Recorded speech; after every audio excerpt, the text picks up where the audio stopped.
जय महाराष्ट्र विद्यार्थी मित्रांनो, मराठी माहिती केंद्र या यूट्यूब चॅनलवर तुम्हा सगळ्यांचे स्वागत आहे।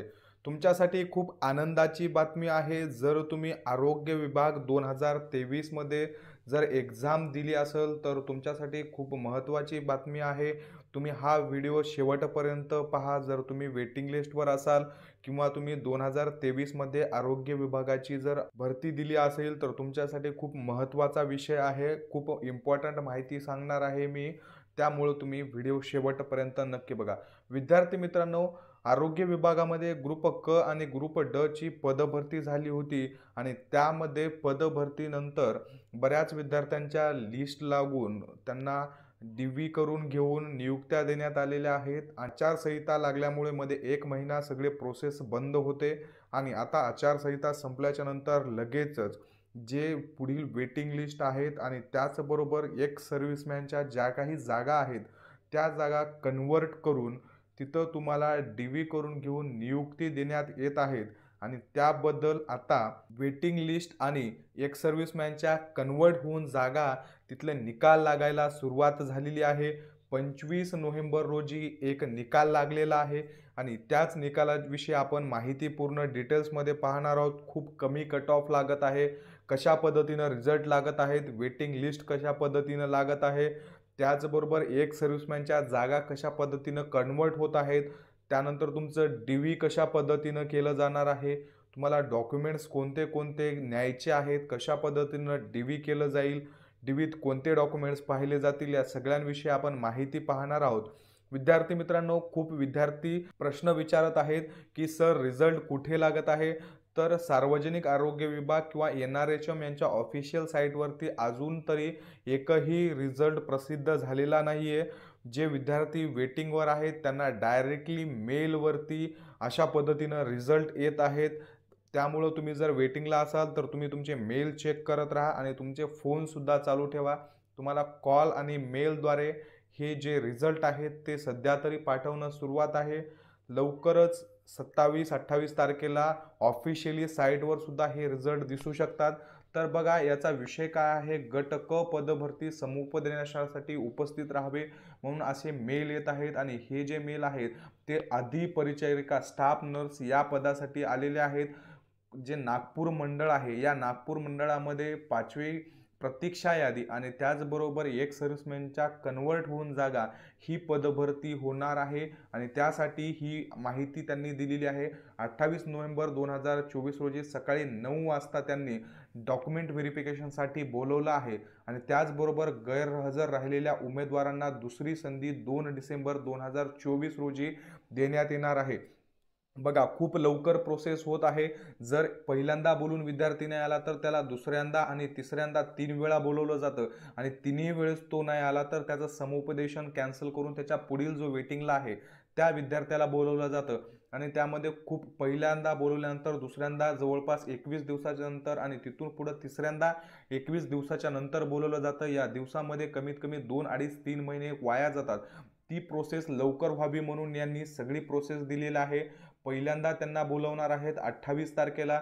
जर तुम्ही 28 तारखेला जर नाही गेलात, उपस्थित नाही राहिलात तर लगेच तुम्हाला 2 डिसेंबरला परत बोलवणार आहे आणि तुम्हाला लगेच एकाच दिवसाच्या नंतर तिसरी संधी देण्यात येणार आहे। बघा, 3 डिसेंबरला, म्हणजे तुम्हाला मध्ये गॅप न देता लगेच ही प्रोसिजर पूर्ण लवकरात लवकर पार पडावी आणि पुढील वेटिंगवरच्या विद्यार्थ्यांना त्या घेता यावं म्हणून ही प्रोसेस कंप्लीट करत आहेत। पहिल्यांदा बोलवणार आहेत 28 तारखेला, दुसरी संधी देणार आहेत 2 डिसेंबरला आणि तिसरी संधी देणार आहेत 3 डिसेंबरला। 3 डिसेंबरलाही तुम्ही नाही गेलात तर तुमच्या खालील जो वेटिंग लिस्टवाला आहे त्याला घेतील। त्याच्यासाठी माहिती, उपरोक्त नमूद दिवशी कागदपत्र दस्तावेज पडताळणी करता वरील तिन्ही संधीत उपस्थित न राहिलेले जे काही विद्यार्थी आहेत यांची निवड रद्द झाल्याचे समजण्यात यावे। त्यानंतर त्यांसंदर्भात होणाऱ्या कोणत्याही पत्र व्यवहाराची दखल घेतली जाणार नाही। जर तुम्ही तिन्ही टाइमला तुम्हाला संधी देऊन जर गेला नाहीत तर तुम्हाला कशाही पद्धतीने तिथं गृहीत धरल्या जाणार नाही। या समुपदेशन प्रक्रियेसाठी बघा, परिशिष्ट अ आणि ब्र यासोबत जोडण्यात येणार असलेले जितके काही अवलोकन करून त्याचप्रमाणे आवश्यक कागदपत्र आणि त्या प्रत्येकाच्या 2-2 प्रिंट तुम्हाला झेरॉक्स न्यायचे आहेत आणि त्याचबरोबर बघा न चुकता न्यायचे आहेत. तसेच आधार कार्ड पडताळणीकरता डिजी लॉकर ॲप्लिकेशन अद्ययावत करून ठेवावे. त्यावरून आपल्या नावाची पडताळणी करण्यात येईल. तुम्हाला डिजी लॉकर म्हणून एक महाराष्ट्र शासनाचं ॲप आहे. ते ॲप उघडून त्याच्यामध्ये तुमचं जे आधार आहे ते लॉग इन करून ठेवायचं आहे. तुम्हाला बायोमॅट्रिक जे तुमचं आहे ते डिजी लॉकर या ॲपद्वारे करण्यात येणार आहे आणि त्याच्या इथं तुम्हाला या पत्त्यावरती जायचं आहे. फक्त हे नागपूर मंडळासाठी आहे आणि जेवढे काही 8-9 मंडळ आहेत त्या 9 मंडळांसाठी सुद्धा ही प्रोसेस सेम आहे. तर इथं टिप दिली बघा, सदरचे पत्र आपणास ज्या मेल आय डीवरून पाठवण्यात आले आहे त्याच मेल आय डीवर मेल मिळालेला रिप्लाय न चुकता द्यावा. तुम्हाला मेल मिळाला म्हणून द्यायला पाहिजे. आता याच्यानंतर बघा खूप महत्त्वाची माहिती आहे की या लिस्टमध्ये जवळपास स्टाफ नर्सचे जे पदभरती आहे या पदभरतीमध्ये एकूण 50 जणांचा रिझल्ट लागलेला आहे. एक्स सर्व्हिसमॅनच्या जवळपास 37 जागा रिक्त होत्या आणि 5व्या लिस्टमध्ये आत्तापर्यंत न भरल्या गेलेल्या 13 जागा, अशा पद्धतीनं टोटल 50 जागांसाठी ही वेटिंग लिस्ट लागलेली आहे. आणि तुम्हाला या वेटिंग लिस्टमध्ये खूप महत्त्वाचं जर म्हणलं विद्यार्थी मित्रांनो तर बघा 102 मार्काचा कट ऑफ लागलेला आहे. 102, 102, 102, 102, 102 मार्काचे 5 विद्यार्थी आहेत. 102 मार्काचे स्टाफ नर्स या पदासाठी. तर खूप कमी रिझल्ट लागत आहे. 102 मार्क म्हणजे खूप कमी आहेत. 102 मार्क ज्यांना पडले त्यांचा सुद्धा नंबर लागलेला आहे. स्टाफ नर्स पदासाठी खूप चांगली पोस्ट आहे ग्रुप सी ची. यामध्ये जवळपास S14 पे स्केल दिला जातो. 44,500 रुपये बेसिक पेमेंट आहे. ऑलमोस्ट तुम्हाला सगळे भत्ते वगैरे मिळून 65 ते 70,000 रुपये एवढा पेमेंट जातो. ज्यांना ज्यांना मेल आला आहे त्यांनी सगळे डॉक्युमेंट्स वगैरे घेऊन जायचे आहे. तर बघा तुम्हाला याच्यामध्ये कागदपत्र तपासणी तुमची कशी पद्धतीनं होणार आहे, कोणते कोणते तुम्हाला डॉक्युमेंट्स लागणार आहेत, आपण ते सुद्धा पाहणार आहोत. सगळ्यात महत्त्वाचं तुम्हाला जाहिरात, तुम्ही जेव्हा ऑनलाईन फॉर्म भरलात तो फॉर्म भरल्याच्या नंतर त्या कॅफेवाल्याने तुम्हाला एक हार्ड कॉपी दिलेली असेल प्रिंटची, ती तुमच्यासोबत असणे गरजेचं आहे. त्याचबरोबर तुमचं परीक्षेचं हॉल तिकीट जे आहे ते तुमच्याकडे असायला पाहिजे. जन्मतारखेप्रमाणे तुमचं जन्मदाखला नसेल तर तुमच्याकडं लिव्हिंग सर्टिफिकेट असेल तर तेही चालतं. त्याच्यानंतर तुम्हाला जात प्रमाणपत्र, जात वैधता प्रमाणपत्र तुमच्याकडे असणं गरजेचं आहे. त्यानंतर जाहिरातीमध्ये नमूद केल्याप्रमाणे उन्नत व प्रगत गटात जर तुम्ही मोडत असाल तर तुम्हाला नॉन क्रिमिनल सुद्धा तिथं कंपल्सरी असणार आहे.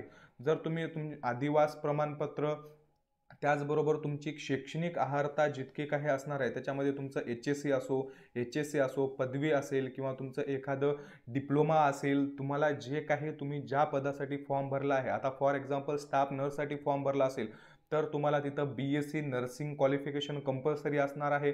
मग तुम्हाला 10वी 12वी BSc नर्सिंग, त्याचबरोबर डिप्लोमा असेल, एक्सपिरियन्स सर्टिफिकेट वगैरे असेल तर या सगळ्या डॉक्युमेंट जितके तुम्ही अपलोड केलेले आहेत ऑनलाईन फॉर्म भरताना ते सोबत कंपल्सरी न्यायचे आहेत. बघा एक्सपिरियन्स सर्टिफिकेट तुमच्याकडे असणं गरजेचं आहे आणि त्याही महत्त्वाचं रजिस्ट्रेशन, पॅरामेडिकल काउन्सिलिंग असेल, फार्मसी काउन्सिलिंग असेल, डेंटल काउन्सिलिंग असेल किंवा नर्सिंग काउन्सिलिंग असेल, या सगळ्या काउन्सिलिंग तुम्ही ज्या पदासाठी फॉर्म भरलात, जर तुम्ही टेक्निशियनसाठी, लॅबोरेटरी टेक्निशियन किंवा असिस्टंटसाठी फॉर्म भरला असेल तुमच्याकडे पॅरामेडिकल काउन्सिलिंगचं रजिस्ट्रेशन, जर तुम्ही नर्सिंगसाठी फॉर्म भरला असेल तर तुमच्याकडे नर्सिंग काउन्सिलिंगचं रजिस्ट्रेशन, फार्मासिस्टसाठी फॉर्म भरत असाल तर फार्मसी काउन्सिलिंगचं रजिस्ट्रेशन, या सगळ्या पद्धतीचं रजिस्ट्रेशन असणं तुमच्यासाठी कंपल्सरी आहे.